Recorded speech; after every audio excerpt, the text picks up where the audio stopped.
Master, welcome back again to our channel. Panibagong araw, panibagong kabanata na naman ang pagsumasamayin natin ngayong araw na ito. At kung bago ka sa ating channel, pag-click ang subscribe button and hit the notification bell para updated kayo sa ating mga susunod na videos.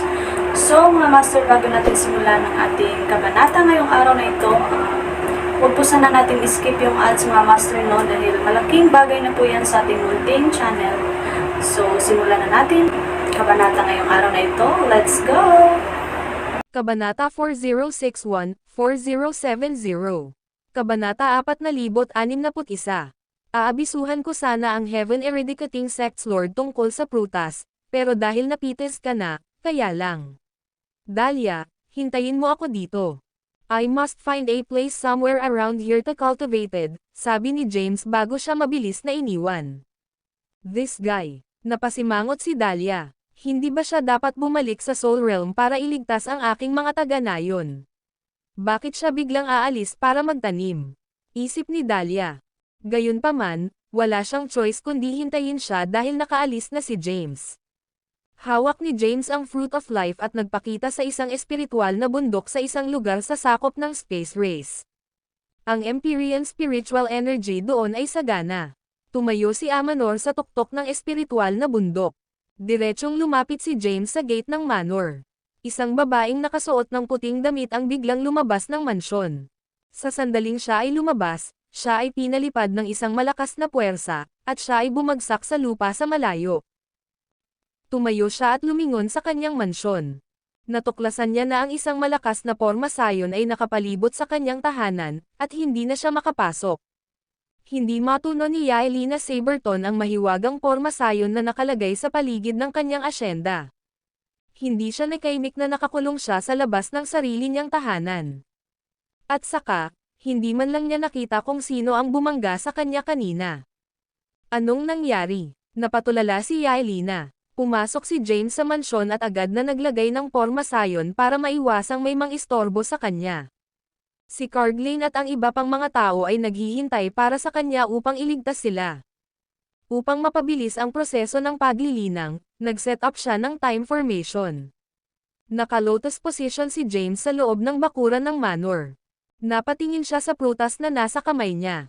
Ang bunga ng buhay ay naglalaman ng ephemeral life power.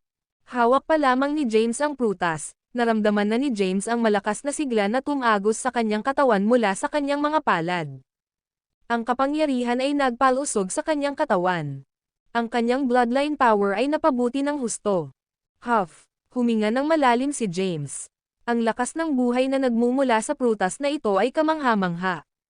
Kung sisipsip ko ang lahat ng enerhiya nito, tiyak na maaabot ko ang ikapitong yugto ng Omniscience Path o higit pa.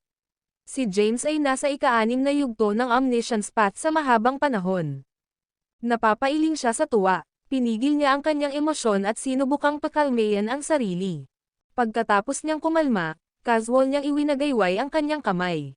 Ang bunga ng buhay ay lumutang sa himpapawid at lumipad sa itaas ng kanyang ulo. Sinimulan niyang i-activate ang kanyang cultivation method para makuha ang Fruit of Life's power. Ang bunga ng buhay ay nagbuga ng puting liwanag na nagpaligaw kay James. Bumukas ang mga butas ni James at gutom na hinihigop ang bunga ng kapangyarihan ng buhay. Damaloy ang kapangyarihan nito sa kanyang katawan, at umikot ang kanyang blood energy. Ang kanyang mga buto ay nagsimulang mag-mutate, na gumagawa ng mga tunog ng kaluskos. Pinapaganda ang katawan ni James. Ang kanyang pisikal na lakas, bloodline power, at ang kanyang aura ay patuloy na bumubuti ng mabilis. Ang video na ito ay edited by Urban Storytelling. Kabanata 4062. Ang 10 mahusay na lahi ay nagsama-sama upang limitahan ang potensyal ng paglilinang ng human race. Bilang resulta, maaabot lamang ng mga tao ang ikatlong yugto ng Omniscience Path. Matagumpay na nakapasok si James sa ika-4 na yugto ng Omniscience Path sa tulong ni Thea. Pagkatapos, nakuha niya ang liwanag ng Acme sa Ecclesiastical Restricted Zone at naabot ang 5th at 6th stage.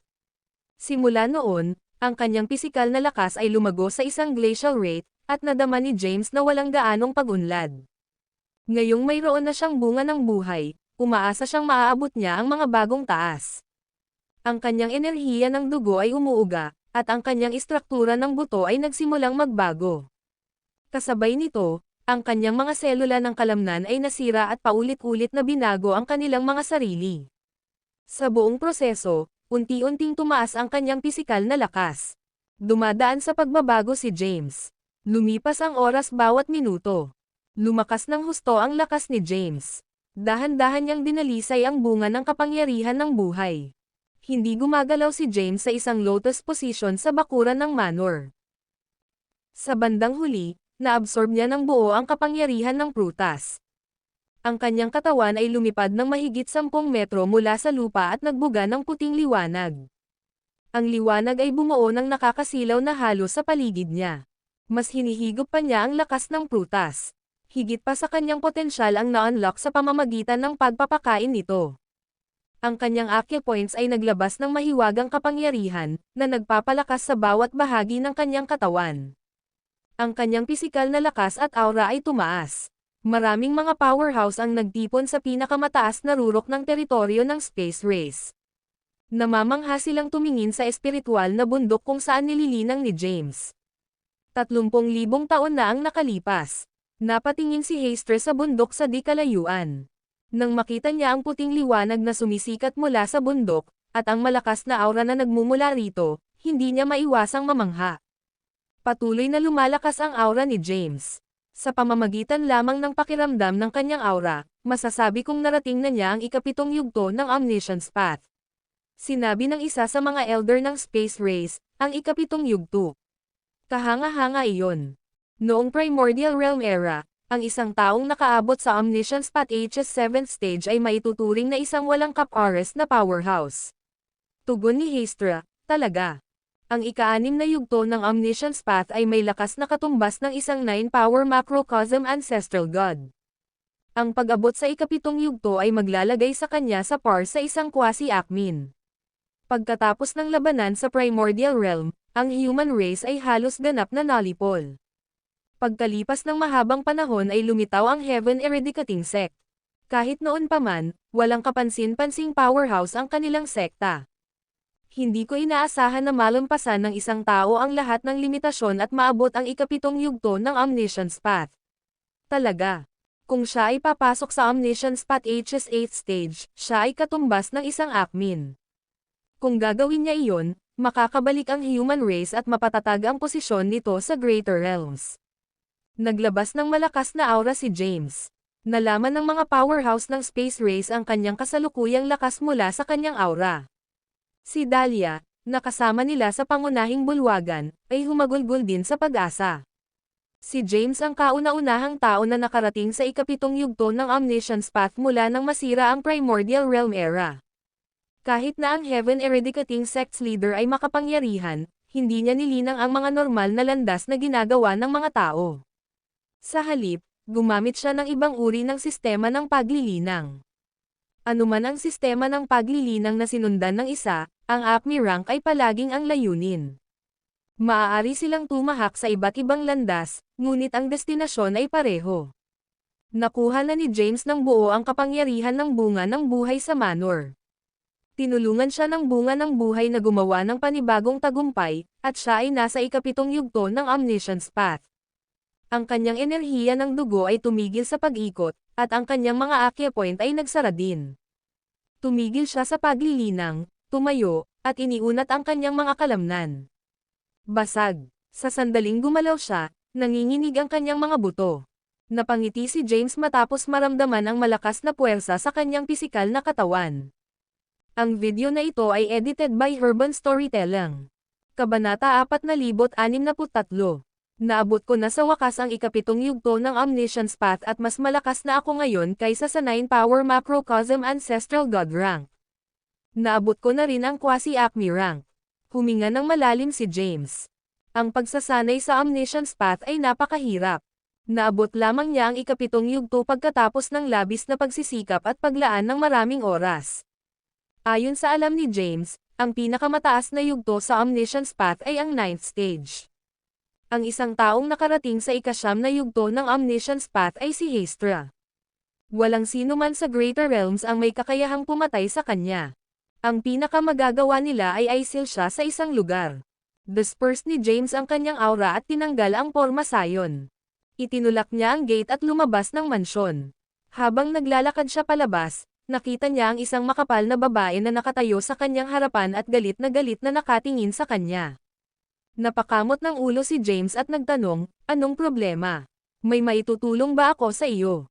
"Ikaw." Sumabog sa galit si Yaelina. "Pumasok ka at inukupa ang aking manor nang walang pahintulot ko, at may lakas kang loob na tanungin ako kung ano ang problema." Agad na napagtanto ni James ang nangyari. Lumingon siya at tumingin sa manor sa likod niya. Awkward siyang ngumiti at sinabing, "I'm so sorry." Sa sandaling iyon, nilapitan sila ng Panginoon ng Space Race at ilang matatanda. Agad siyang pinutol ni Hestra, "Huwag kang bastos, Yaelina." Agad siyang binati ni Yaelina ng may paggalang, "Panginoon ko." Then, she glared at James, saying, "Nag-squat siya sa loob ng manor ko for thousands of years without my consent. Bukod dito, halos pinalayas niya ako sa sarili kong tahanan. Paano sapat ang simpleng paghingi ng tawad?" Kinawayan ni Hestra ang kanyang kamay at sinabing, "Tama na. Na-dismiss ka sa ngayon. Hayaan mo akong hawakan ito." Tumayo si Yaelina sa pwesto at nagpatuloy sa pagtitig ng mga punyal kay James. Tumingin si Hestra kay James at tinitigan siya ng matingkad. "Huwag mo sanang isipin ang bastos niyang ugali. Binabati kita sa pagtungtong sa ikapitong yugto ng Omniscience Path. Bakit mo pinoprotektahan ang isang tagalabas, Lord Hestra?" Agad namang nagpahayag ng dismaya si Yaelina. Agad siyang pinayuhan ni Hestra, "Umalis ka na." Nagulat si Yaelina sa pagtaas niya ng boses. Matapos ang ilang sandali ng pagkabigla, tahimik siyang tumalikod at umalis. Naunawaan ng mga matatandang mas may karanasan kung gaano kapansin-pansin para sa mga tao na masira ang ikatlong yugto ng Omniscience Path at maabot ang ikapitong yugto. Tantong na sana si James sa ikasyam na yugto kung ang Omniscience Path ay hindi pinakialaman at nasupil ng 10 Great Races. Siya ay magiging katulad ni Soren, hindi matatalo at hindi magagapi. Pagkaalis ni Yaelina, lumambat ang ekspresyon ni Hestra, at humihingi siya ng tawad. Labis akong nahihiya sa kanyang walang galang na pag-uugali. Patawad sa kanyang kawalang ingat. Si James ay hindi nagdamdam. Kung tutuusin, siya ang nangiistorbo sa kanya. Nagmamadaling sinabi ni Dahlia, "Umalis na tayo, James. Naghihintay pa rin si Lolo na iligtas natin siya. 10,000 taon na siyang naghihintay." Siya ay nasa tabi ng pag-aalala sa buong oras na ito, nag-aalala tungkol sa kapakanan ng kanyang lolo. Ngayong tapos na si James sa paglilinang at pagpapahusay sa kanyang lakas, nagkaroon sila ng mas magandang pagkakataon na masira siya. Sige, bahagyang tumango si James. Hindi inaasahan ni James na makakatagpo ng ganoong kalaking biyaya at pagkakataon sa Space Realm. Dumating siya sa Space Realm para hanapin si Balche. Hindi niya inaasahan na makakamit ang bunga ng buhay at makatuntong sa ikapitong yugto ng Omniscience Path gamit ang kapangyarihan nito. Ngayon, ang kanyang pisikal na lakas ay kapantay ng isang quasi-Acmin. Gayunpaman, siya ay bahagyang mas malakas kaysa sa isang regular na quasi-Acmin dahil mayroon siyang purong pisikal na lakas. Paalam, Panginoon Hestra. Pagkatapos magpaalam ni James sa Space Race's Lord, umalis siya kasama si Dahlia. Ang Panginoon ng Space Race at ilang Elder ay nanood habang ang dalawa ay umalis. Nang mawala ang dalawa sa paningin, sinabi ni Hestra, "Maaaring matatapos na ang paghahari ng 10 dakilang lahi. Sa lalong madaling panahon, ang lahi ng tao ay babangon at aangkinin ang upuan ng pinakamalakas na lahi. Sa katunayan, maaari pa nga silang maging mga pinuno ng Greater Realms." Sa sandaling iyon, sinabi ng isang elder, "Hindi ba masyadong mataas ang tingin mo sa batang ito? Naabot lang niya ang ikapitong yugto ng Omniscience Path." Ang video na ito ay edited by Urban Storytelling. Kabanata 4064. Kahit na ang ikapitong yugto ng Omniscience Path ay makapangyarihan, ito ay partikular na kahanga-hanga sa Greater Realms. Isang respetadong Space Race Elder ang nagkomento, bagaman siya ay nasa 7th stage pa lang, nagawa niya iyon habang pinipigilan ang Omniscience Path. Ito ay dapat na hindi maisip na mahirap. Marami sa mga Elder ng Space Race ang nagtipon at nagbahagi ng kanilang mga opinyon tungkol kay James. Samantala, umalis na sina James at Dahlia sa Space Realm. Ang dalawa ay bumalik sa Soul Realm at kaagad na nakarating sa Chaos sa labas ng Soul Realm. Sa isang lugar sa Chaos, pinakawalan ni Dahlia si Balche. Nakatatak pa rin ang cultivation base ni Balche, at hindi pa siya namamalayan. Tumingin si Dahlia kay James at nagtanong, paano natin siya haharapin? Dapat ba natin siyang patayin o panatilihin siyang buhay? Sabi ni James, hindi pa natin siya kailangang patayin. Baka may soul lamp siya sa Hopeless City. Kapag siya ay namatay, ang lampara ng kaluluwa ay papatayin. Kapag nangyari iyon, sisabog ang takip ko kung iikot ko ang pagkakakilanlan niya. Sumagot si Dahlia, sige. Mula nang tumuntong si James sa ikapitong yugto ng Omniscience Path, ang saloobin ni Dahlia kay James ay nagbago ng husto. Unti-unti siyang nagtiwala sa katapatan ni James sa mga tao. Napatingin si James sa walang malay na si Balche, iniunat ang kamay, at nagbuhos ng kaunting kapangyarihan sa katawan ni Balche. Tumagos ang kapangyarihan sa kaluluwa ni Balche. Biglang nagising si Balche at hingal na hingal sa sakit. Ginamit ni James ang Soul Search Art, isang supernatural power na natutunan niya mula sa Ecclesiastical Restricted Zone. Ito ay isang masamang pamamaraan na ginamit upang maghanap sa kaluluwa ng isang buhay na nilalang. Maaari itong mangalap ng lahat ng impormasyon tungkol sa isang buhay na nilalang sa pamamagitan ng mga sigal ng kaluluwa. Gayunpaman, ito ay may labis na masamang epekto sa kaluluwa ng isang buhay na nilalang. Arg! Patayin mo ako! Patayin mo na lang ako! Ginamit ni James ang supernatural power para hanapin ang kaluluwa ni Balche. Bumungad sa buong mukha ni Balche ang mga asol na ugat habang ito ay pumipihit sa sakit. Kasabay nito, nagsimulang tumulo ang dugo mula sa kanyang anit. Sa maikling sandaling iyon, nakuha na ni James ang lahat ng kailangan niyang malaman tungkol sa buhay ni Balche. Kaagad pagkatapos, ipinakalat niya ang kapangyarihan ng Soul Search Art. Naibsan si Balche sa paghihirap at mahinang bumagsak sa espasyo ng Chaos. Tumingin si James kay Dahlia at inutusan siya, "You should stay here in the Chaos. Huwag pumasok sa Soul Realm. Ako na mismo ang pupunta doon." Alam ni Dahlia na mayroong hindi mabilang na mga powerhouse sa Hopeless City. Sa kanyang kasalukuyang cultivation rank, hindi niya ito masusuportahan ng maayos.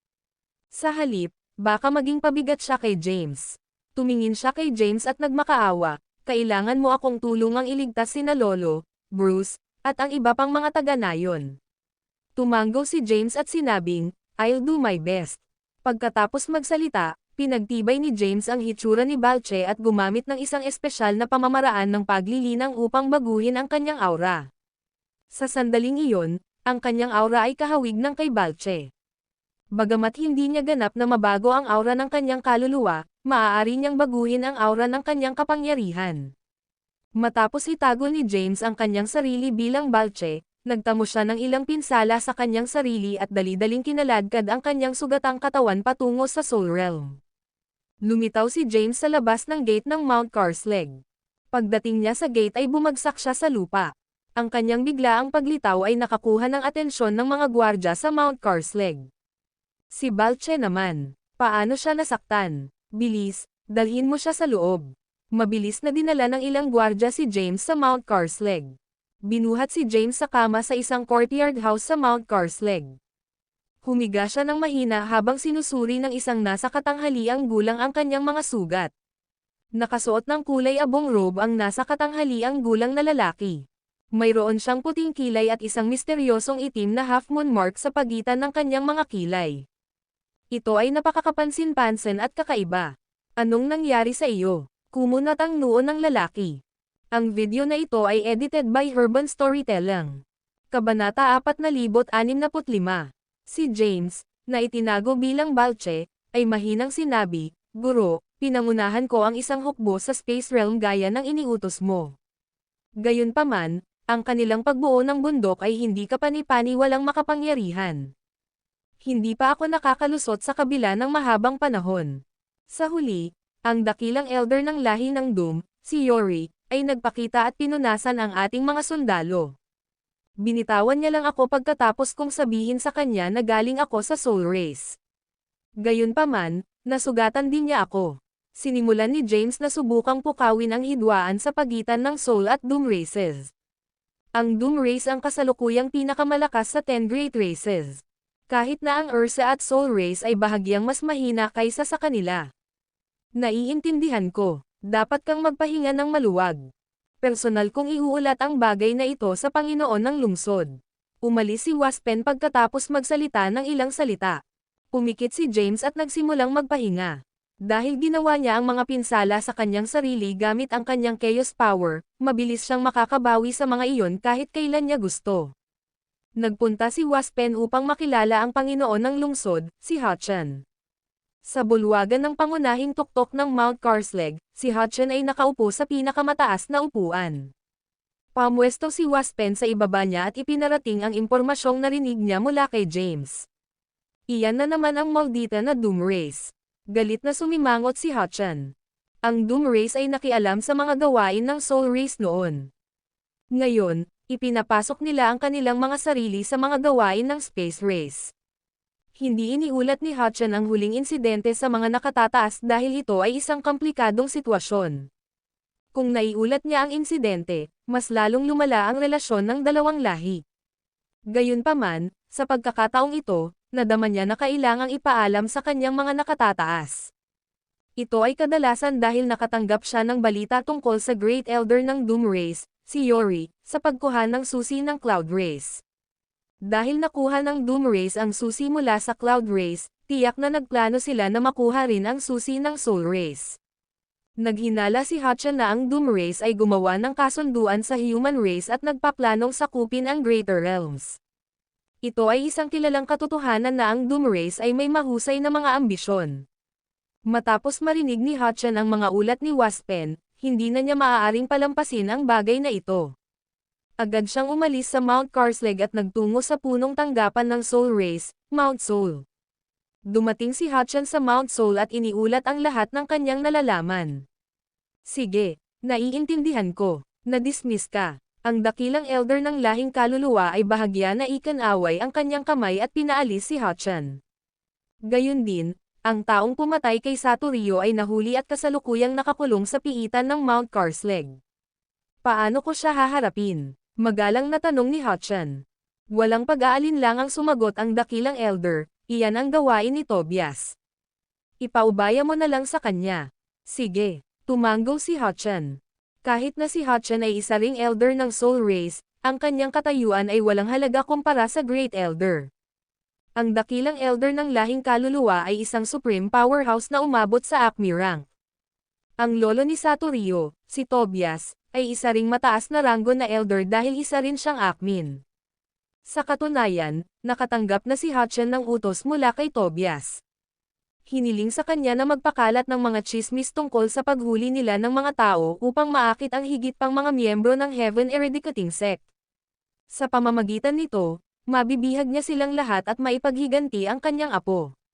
Dahil si Hachan ay dumating upang makita ang dakilang elder, iniulat niya ang insidente upang maiwasang akusahan na pumanig kay Tobias. Agad na umalis si Hachan sa main hall. Umalis ang Great Elder para makipagkita sa Soul Race's Lord sa kanilang restricted area.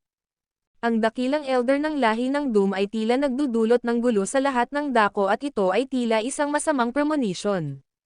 Hindi nila kayang maging pabaya at kailangan nilang magpatuloy ng maingat. Samantala, tahimik na humiga si James sa kama at nagpahinga. Sinabi sa kanya ng isa sa mga pinagkakatiwalaan ni Balche tungkol sa sitwasyon ng Mount Carslag. Ang pinagkakatiwalaan ay isa ring Lernaean Hydra at pinalaki ni Balche. Siya rin ang tinatawang pinuno ng Mount Carslag. Mula sa pinagkakatiwalaan, nalaman ni James na buhay pa si Carglane. Nakaligtas din si Bruce sa nakaraang matinding labanan. Gayunpaman, ang kanyang kalagayan ay kakilakilabot at siya ay nasa pintuan ng kamatayan. Ang video na ito ay edited by Herban Storytelling. Kabanata 4066. Carglane, Bruce, at ang mga taga-nayon ay lahat ay nakakulong sa piitan ng Mount Carslag. Ang amo ni Balche, si Waspen, ang namamahala sa pagbabantay sa piitan. Gayunpaman, hindi siya kailangan na patuloy na bantayan ang piitan dahil ang cultivation base ng mga bilanggo ay nasealed. Kahit nabuksan nila ang pinto ng piitan, imposibleng makatakas sila. Bukod dito, wala siyang pag-aalinlangan na ang human race ay hindi maglalakas loob na pumasok sa Mount Karslake. Akala niya ay hindi magkakaroon ng lakas ng loob ang Heaven Eradicating Sect na pumuslit sa teritoryo ng Soul Race. Higit pa rito, magiging mas madali ang pagkuha sa kanila kung sila ay nagmamadaling pumunta sa Mount Karslake. Matapos mas maunawaan ni James ang mga pangyayari, nagpatuloy siya sa paghakbang ng maingat. Sa halip, gumaling siya mula sa kanyang mga pinsala. Kinailangan siya ng libu-libong taon upang dahan-daang gumaling mula sa kanyang mga sugat. Natural, lahat ng iyon ay gawa. Dahil nagbalat kayo na siya, naisip niya na mas mabuting gampanan niya ng maayos ang kanyang bahagi. Umalis si James sa silid at casual na naglakad-lakad sa Mount Karslake. Hindi nagtagal, nakarating siya sa piitan. Maraming gwardya ang nakatalaga sa labas ng tarangkahan ng piitan. Karamihan ay walang matataas na ranggo sa paglilinang, at ang pinakamalakas ay isang one-power macrocosm ancestral god. Mr. Keynes. Paglabas na pagpapakita ni James sa itsura ni Balche ay magalang na binati siya ng mga tanod. Sinabi ni James, napakahalaga ng mga taong ito, at partikular na inayos ng ating elder ang kanilang paghuli. Siguraduhing bantayan silang mabuti. Huwag kang mag-alala, Mr. Kairis. Walang mangyayaring masama sa Mount Karslake. Holding his hands behind him, James ordered the guards, medyo nag-aalala ako. Buksan mo ang gate ng dungeon. Papasok ako sa loob para tingnan sila mismo. Sige, dahil si Balche ay inner disciple ni Waspen, siya ay may mataas na katayuan sa Mount Karslake. Walang hinala ang mga gwardya at agad siyang pinagbuksan ng gate. Pumasok si James sa piitan habang nasa likod ang mga kamay. Lumawak ang piitan hanggang sa ilalim ng lupa. Ang palikulikong landas ay mamasa-masa at malabo. Nang makapasok na siya sa piitan, napansin ni James ang masangsang na amoy. Ilang mga sel ang hinukay sa magkabilang gilid ng bundok. Maraming nilalang ang nakulong sa loob ng piitan, kasama na ang mga tao at iba pang lahi. Ang mga bilanggo ay lahat. Mga nilalang na nakasakit sa Soul Race. Napatingin si James sa magkabilang gilid ng piitan habang patuloy na umaasenso. Nang marating niya ang pinakamalalim na bahagi, sa wakas ay natagpuan niya si Carglane at ang iba pang mga taga-nayon.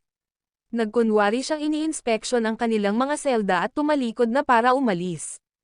Habang siya ay nagpapatrolya sa piitan, nag-iwan siya ng ilang seagull.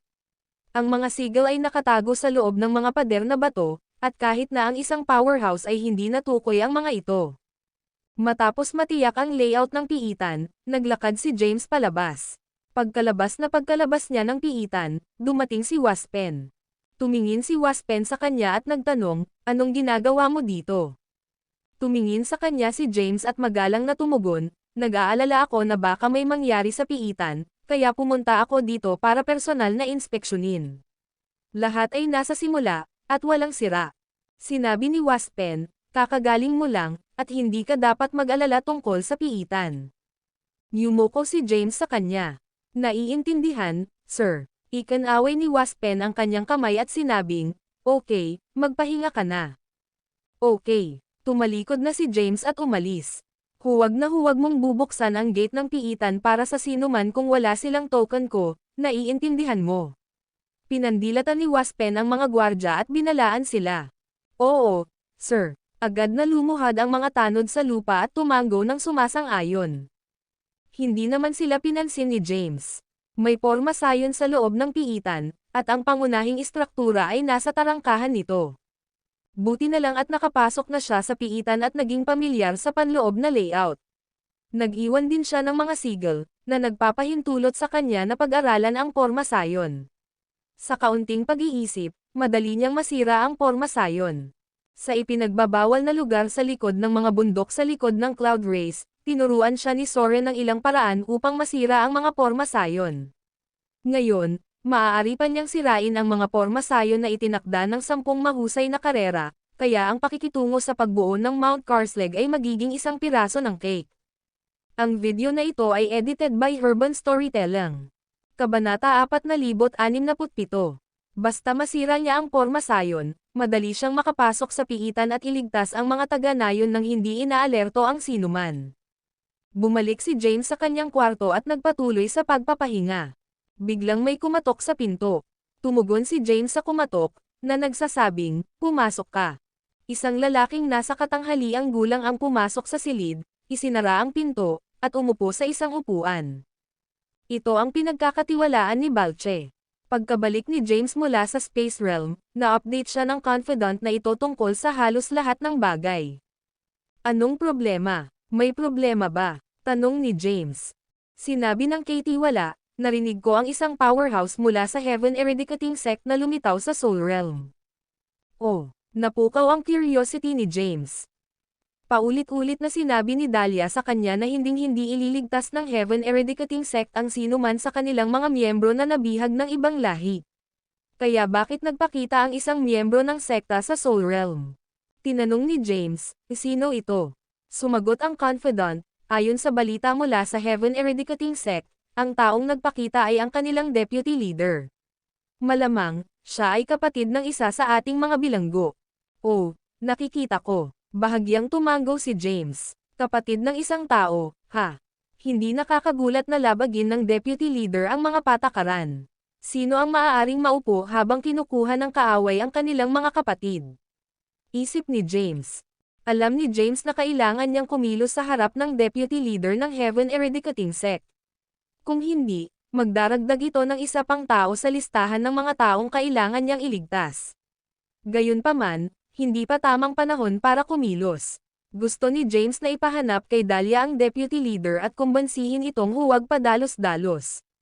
Sa kasalukuyang cultivation rank ni James at sa kanyang mga natamo, kahit na hindi siya makaalis sa Mount Carslag, maaari pa rin niyang kontaken si Dahlia na nasa labas ng Soul Realm. Pinaalis ni James ang kanyang pinagkakatiwalaan. Pagkatapos, umupo siya sa isang lotus na posisyon sa lupa at gumamit ng isang mahiwagang paraan ng paglilinang. Isang hindi nakikitang sigil ang lumitaw, lumutang palabas ng silid, at nag-zoom palayo sa Soul Realm. This whole time, hinihintay ni Dahlia ang balita ni James. Biglang may lumitaw na sigil sa kanyang harapan. Nag-transform ang sigil sa isang figure na kamukhang kamukha ni James. Nakalusot na ako sa Mount Carslag at may plano na akong iligtas ang iyong mga taga-nayon. Gayunpaman, ngayon ko lang nalaman na ang deputy leader ng Heaven Eradicating Sect ay dumating na sa Soul Realm. Kung gusto mong iligtas ang iyong lolo, hanapin ang deputy leader, at sabihin sa kanya na huwag kumilos ng walang ingat. Ayoko. Upang iligtas ang iyong lolo, at pagkatapos ay bumalik at iligtas siya. Nang may hatid na ang mensahe, nawala ang figure. Nandito si lolo. Tuwang-tuwa si Dahlia. Pagkaraan, bigla siyang kumalma at sinabing, hindi. Hindi ko hahayaang magsapalaran si lolo. Hindi ko dapat hayaang guluhin niya ang plano ni James. Pumasok siya sa Soul Realm nang walang pag-aalinlangan at nagsimulang hanapin ang kinaroroonan ng kanyang lolo gamit ang kanyang intelligence personnel kasama ang mga espesyal na simbolo na ginagamit ng kanilang sekta upang mag-iwan ng mga lihim na mensahe. Matapos ipaabot ni James ang mensahe kay Dahlia ay pumikit siya.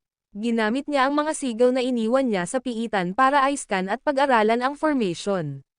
Ang pormasayon ay napakasalimuot, na ginagawang mahirap para sa mga ordinaryong tao na masira ito.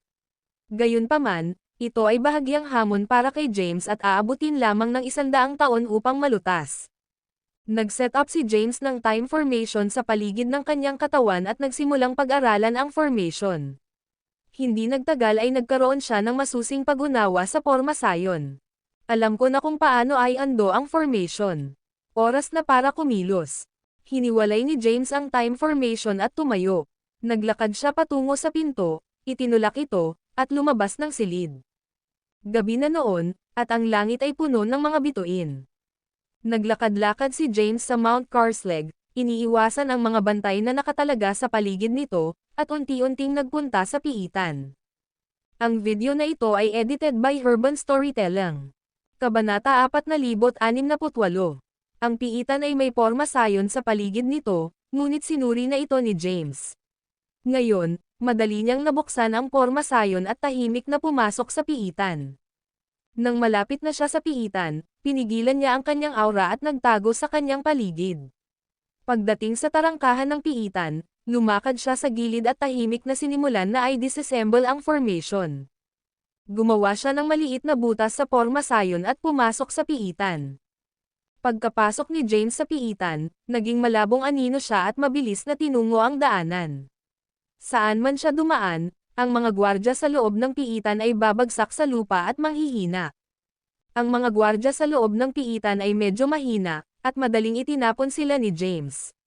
Pagkarating ni James sa kaloob-looban ng piitan, nabasag niya ang lock ng bakal na pinto ng selda.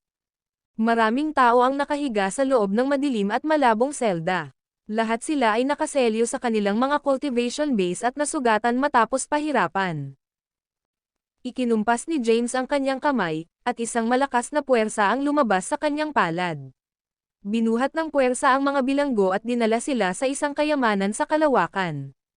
Nang lisanin ni James ang kanyang universo, iniwan niya ang celestial abode.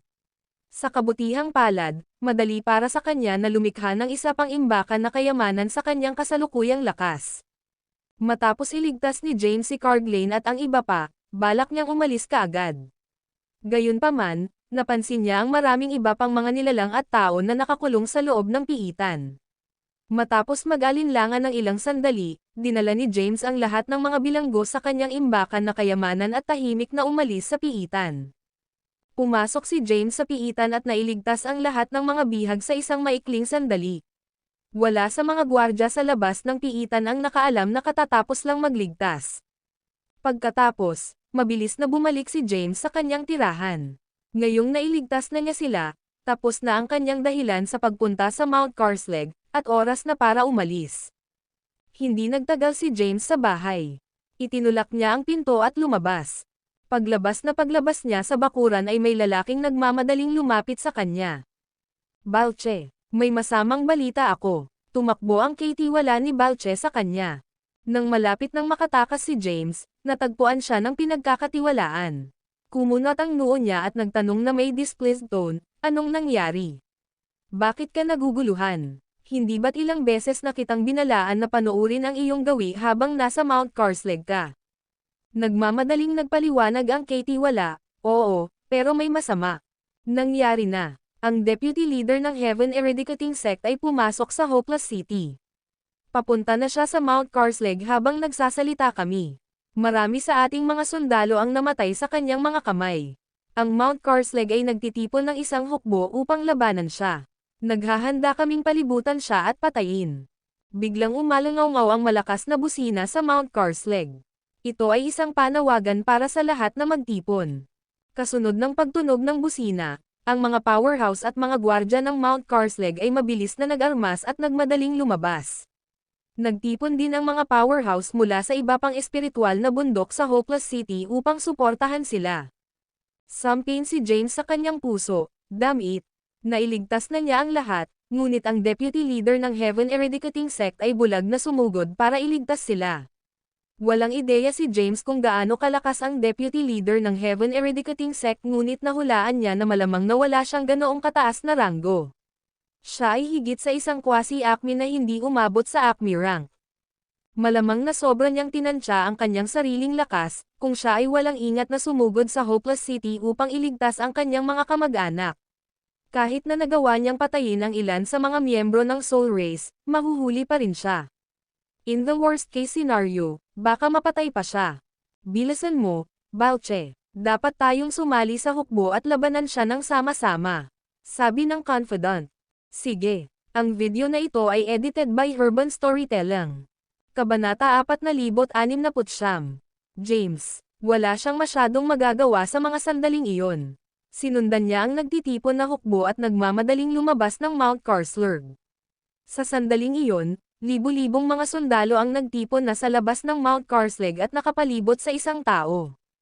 Ang tao ay isang matandang lalaki na nakasuot ng dilaw na damit. May hawak siyang horsetail whisk sa kanyang kamay at naglabas ng dominanteng aura. Kasabay nito, ang kanyang mga mata ay puno ng nakamamatay na galit. Paulit-ulit niyang iwinagayway ang kanyang whisk, at isang malakas na puwersa ang hamampas pasulong, na napilitang umatras ang mga sundalo. Ang lahat ng mga powerhouse sa Hopeless City ay lumahok sa labanan, maging ang 9-power macrocosm ancestral gods at quasi-acmens. Personal ding dumating si Hutchin para sumali sa laban. Ang matanda ay halos hindi nakakapagtanggol laban sa lahat ng kanilang mga pag-atake. Gayunpaman, maliwanag na hindi na siya magtatagal at tuluyang babagsak. Biglang lumitaw ang isang itim na ulap sa kalangitan. Isang matandang lalaki na nakasuot ng itim na damit ang lumabas sa ulap. Bagamat puno siya ng puting buhok, namumula siya. Tumingin siya sa ibaba niya na may nagbabantang ekspresyon at malamig na nagutos, huwag mo siyang patayin. Gusto kong mahuli siyang buhay. Itatanong natin siya tungkol sa punong tanggapan ng Heaven Eradicating Sect para mapuksan natin sila minsan at magpakailanman. Si James ay lumitaw na sa labas ng Mount Carslurg. Nang makita ang matandang lumabas mula sa ulap, napakunot ang noo niya.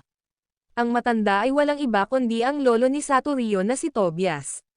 Matapos patayin ni Bruce si Saturio, nagsimulang magtipon si Tobias ng impormasyon tungkol sa sect na nagwawakas ng langit at sinira ang ilan sa kanilang mga base sa Soul Realm. Si Tobias ay lubos na iginagalang sa lahing kaluluwa, at siya ay napakalakas. Nalaman ni James mula sa mga alaala ni Balche na si Tobias ay isang Akmin. Damn it, bakit nandito rin si Tobias? Nagmura si James sa puso niya.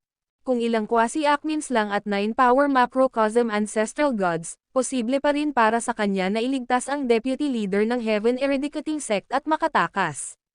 Ngayong nagpakita na si Tobias, isang Akmin, magiging mahirap para sa kanila na makatakas ng tahimik. Ano ang ginagawa ni Dahlia? Hindi ba't sinabi ko sa kanya na hanapin siya sa lalong madaling panahon at pigilan siya sa pag-arte? Bakit ngayon siya nagpakita sa labas ng Mount Carslurg? Malungkot ang ekspresyon ni James. Nagsimula siyang mag-isip kung dapat ba siyang makialam at ihayag ang kanyang sarili. Ngayong nagambala na ang kalaban, madali siyang umalis ng walang bakas. Gayunpaman, ang deputy leader ng Heaven Eradicating Sect ay maaaring mamatay bilang isang resulta. Mabuhay man siya, mahuhuli siya. Kung nangyari iyon, kailangang gumawa si James ng panibagong plano para iligtas siya. Kung nakipagsanib puwersa siya sa kinatawang pinuno sa ngayon at iniiwasang manatili sa larangan ng digmaan ng masyadong mahaba, maaaring magkaroon sila ng pagkakataong makatakas. Nasaan si Dahlia ngayon? Ang priority niya ay mahanap si Dahlia at mailabas muna siya ng ligtas. Ang representante na pinuno ay dapat na makatagal ng mas matagal sa kanyang lakas. Hindi agad sumama sa laban si James. Sa halip, umikot siya sa larangan ng digmaan at pumasok sa Hopeless City. Pagkatapos, sinimulan niyang hanapin ang aura ni Dahlia. Dahil tinuruan niya siya ng cultivation method para itago ang aura niya, natural na may paraan si James para mahanap siya. Hindi nagtagal at natagpuan niya si Dahlia sa isang tiwangwang na lugar ng Hopeless City. Sa sandaling iyon, pinapanood ni Dahlia ang laban sa labas ng Mount Carslurg. Nang makita ang kanyang lolo na nakikipaglaban sa napakaraming kaaway, mukha siyang nag-aalala. Bumungad sa kanya si James sa itsura ni Balche. Mabilis na hinawakan ni Dahlia ang kamay ni James at humingi ng paumanhin, "I'm sorry. Hindi ko siya mahanap sa tamang oras. Nang matagpuan ko siya, nakikipaglaban na siya sa mga powerhouse ng Soul Race. Please save him." Kinawayan ni James ang kanyang kamay at sinabing, "Mag-iisip ako ng isang bagay para iligtas siya. Dapat ay lumayo ka muna sa Soul Realm. Nag-aalala ako na baka masil nila ang planeta nila. Kung mangyari iyon, walang sino man sa atin ang makakatakas." Ang video na ito ay edited by Herban Storytelling. Kabanata 4070. Hindi pwede. Paano ko kayo maiiwan? Nag-aalala si Dahlia. Paano siya makakatakas ng mag-isa sa ganitong sitwasyon? Sinabi ni James, "Nailigtas ko na sina Carglane, Bruce, at ang iba pang mga tao. Tutulungan ko ngayon ang deputy leader ng iyong sekta. Kung iiwasan natin ang labanan, dapat ay madali tayong makatakas. Kung magpapatuloy ka rito, paano ka aalis kung tatatakan nila ang kanilang planeta?" Nakaramdam ng matinding ginhawa si Dahlia sa kanyang sinabi. Tumanggo siya at sinabing, "Sige, aalis muna ako sa Soul Realm at pupunta sa headquarters. Pagkatapos mong makipagkita kay Lolo, dadalhin ka rin niya doon." Pagkatapos niyang magsalita ay mabilis na umalis si Dahlia. Nakahinga rin ng maluwag si James nang makaalis na siya. Tumingin siya sa matinding labanan sa malayo, iniunat ang kanyang katawan, at naramdaman ang isang malakas na puwersa na bumalot sa kanyang katawan. Pagkatapos, bumulong siya, "Hindi pa ako lumaban simula nang pumasok ako sa ikapitong yugto ng Omniscience Path. Masusubok ko ang aking lakas ngayon." Bumalik si James sa kanyang orihinal na anyo. Hinawakan niya ang malevolent sword at sumugod patungo sa Mount Karslake. Isang matinding labanan ang naganap sa labas ng Mount Karslake. Ang deputy leader ng Heaven Eradicating Sect, si Degas Lawaz, ay napapalibutan ng mga powerhouse ng Soul Race. Bagamat makapangyarihan siya, marami siyang kalaban na hinarap at dahado. Sa ilalim ng tuloy-tuloy na pag-atake, nagtamo siya ng iba't ibang pinsala. Sa kabila nito, nagpatuloy siya sa pakikipaglaban ng desperadong at pinatay ang ilan sa mga bantay ng Soul Race. Swoosh! Biglang sumugod ang maliwanag na sword energy patungo sa larangan ng digmaan. Tumagos ito sa hangin at lumitaw sa larangan ng digmaan. Ang sword energy ay napunta sa Waspen. Nang maramdaman ang panganib, mabilis itong naiwasan ni Waspen. Boom! Ang sword energy ay bumagsak sa lupa at lumikha ng isang malalim na siwang. Ang Soul Realm ay isa sa Greater Realm. Ang espasyo nito ay kapansin-pansing matatag, at ang universo na pinanggalingan ni James ay hindi makapaghawak ng kandila dito. Kahit na ang mga nangungunang powerhouse ay hindi kayang magdulot ng malakihang pagkawasak. Isang lalaki ang sumugod sa larangan ng digmaan matapos bumagsak ang sword energy sa lupa. Ang katawan ng lalaki ay nagbuga ng liwanag na liwanag, at ang kanyang malakas na aura ay tumagos sa hangin. May hawak siyang itim na espada habang matatag siyang nakatayo sa larangan ng digmaan. Ang kanyang aura ay kumalat sa lugar at bumuo ng isang nakakatakot na magnetic field. Sa loob ng lugar ng magnetic field, maging ang espasyo ng Soul Realm ay nagsimulang mag-distort. Ang ikapitong yugto ng Omniscience Path. Ang mga powerhouse na umaatake kay Degas ay nagulat at mabilis na umatras, agad na nag-iingat sa biglaang naghamon. Lumitaw si James sa harap ni Degas. Sino ka? Si Degas ay basang-basa sa dugo. Tumingin siya kay James nang may pagdududa. Bilang deputy leader ng Heaven Eradicating Sect, kilala niya ang halos lahat ng makapangyarihang tao. Gayunpaman, hindi pa niya nakita ang binata na nakatayo sa kanyang harapan. Haha, isang malakas na tawa ang nagmula sa langit. Ang ikapitong yugto ng Omniscience Path. Nakakabilib yan. Ikaw ay dapat na isang henyo upang maabot ang ikapitong yugto, na lumampas sa limitasyon na inilagay sa Omniscience Path. Sa kasamaang palad. Dahan-daang lumapit si Tobias kay James, naglalakad sa ere. Nagdilim ang kanyang mukha, at malamig na sinabi niya, nakakalungkot na ipinakita mo ang iyong sarili sa teritoryo ng Soul Race. Ngayon ang huling araw mo sa buhay. Tumingin si James kay Tobias, na naglabas ng malakas na enerhiya. Nagseryoso agad siya matapos maramdaman ang aura ni Tobias. Naramdaman na niya ang aura ng isang Akmin kanina. Bumalik sa kanyang universo, nakipag-away siya sa isang makapangyarihang Ursa. Nasugatan na ang Ursa, at nagawa lamang siyang sugat ni James dahil nakagawa siya ng palihim na pag-atake. Bukod dito, kailangan niyang gumamit ng isang malakas na forma sayon upang bitag ang Ursa at nagawa lamang siyang patayin pagkatapos maglagay ng labis na pagsisikap. Higit na malakas ang aura ni Tobias kaysa sa Ursa na pinatay niya. Dapat tumakas ka muna. Hindi lumingon si James kay Degas. Pinandilatan niya ng mata si Tobias na papalapit mula sa malayo at inutusan si Degas, na iligtas ko na sina Carglane, Bruce, at ang iba pa. Dapat kang tumakbo ngayon din. Pipigilan ko si Tobias saglit at susubukan kong humanap ng pagkakataong makatakas din. Agad namang tumanggi si Degas. Paano ko gagawin iyon? Dapat sabay tayong lumaban.